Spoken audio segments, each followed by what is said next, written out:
हम झूठ बोलते हैं अपने थोड़े से फ़ायदे के लिए। हम साजिश करते हैं दूसरे को नुकसान पहुंचाने के लिए। हम कामचोरी करते हैं आलस में। हम मौके का फ़ायदा उठाते हैं माहौल देखकर। हम कानून भी तोड़ते हैं जल्दबाजी में। इनमें से बड़ी घटनाएं तो हमें याद रहती हैं, लेकिन छोटी घटनाएं हम रोज़ करने के बाद भूल जाते हैं। लेकिन एक बात हमेशा ध्यान रखनी चाहिए कि हम जैसा करते हैं वैसा ही बढ़ते हैं। किसी ना किसी रूप में क्रिया की प्रतिक्रिया होती ही है।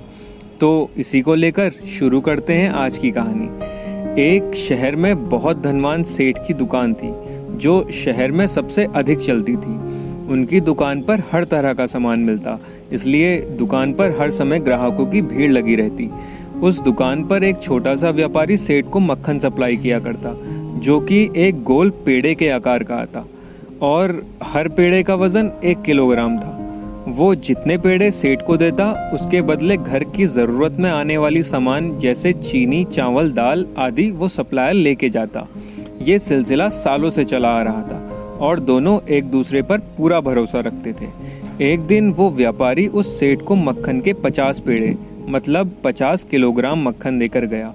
सेठ उन पेड़ों को एक बड़े फ्रिज में रखता जा रहा था। पेड़े रखते रखते सेठ के मन में विचार आया कि क्यों ना वो एक पेड़े का वज़न जांच ले।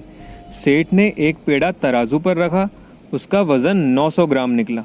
सेठ ने दूसरे पेड़े को तराजू पर रखा, उसका वज़न भी 900 ग्राम निकला। सेठ को गुस्सा आ गया और उसने सभी पेड़ों का वज़न करवाया। उसके आश्चर्य की सीमा ही ना रही जब सब पेड़े 900 ग्राम के ही निकले। अब सेठ अपने आपे से बाहर हो गया।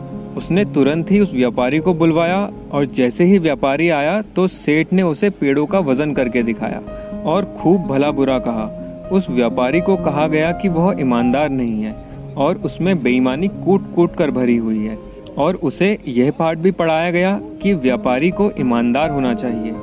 छोटे व्यापारी ने हाथ जोड़कर बहुत हम्बलनेस के साथ उत्तर दिया कि सेठ जी, मैं तो बहुत छोटा व्यापारी हूँ और मेरे पास बाट खरीदने के लिए पैसे भी नहीं हैं। इसलिए जब आपकी दुकान से मैं घर के लिए ज़रूरत का सामान खरीदता था, तो सामान का एक पैकेट जो कि 1 किलोग्राम का होता था, उसे तराजू के एक तरफ बाट की जगह पर रखकर दूसरे जगह पर उतने ही भार के अनुसार मक्खन को रखकर तोलकर एक पेड़ा बनाता था, जो आपको सप्लाई करता था। सेठ को अपनी करनी समझ में आ गई। उसे अपने आप पर शर्म आने लगी। वो मन ही मन सोच रहा था कि बेईमान तो वो खुद है, ना कि वो छोटा गरीब व्यापारी। उसे ही अपने बिजनेस में ईमानदारी रखनी चाहिए थी।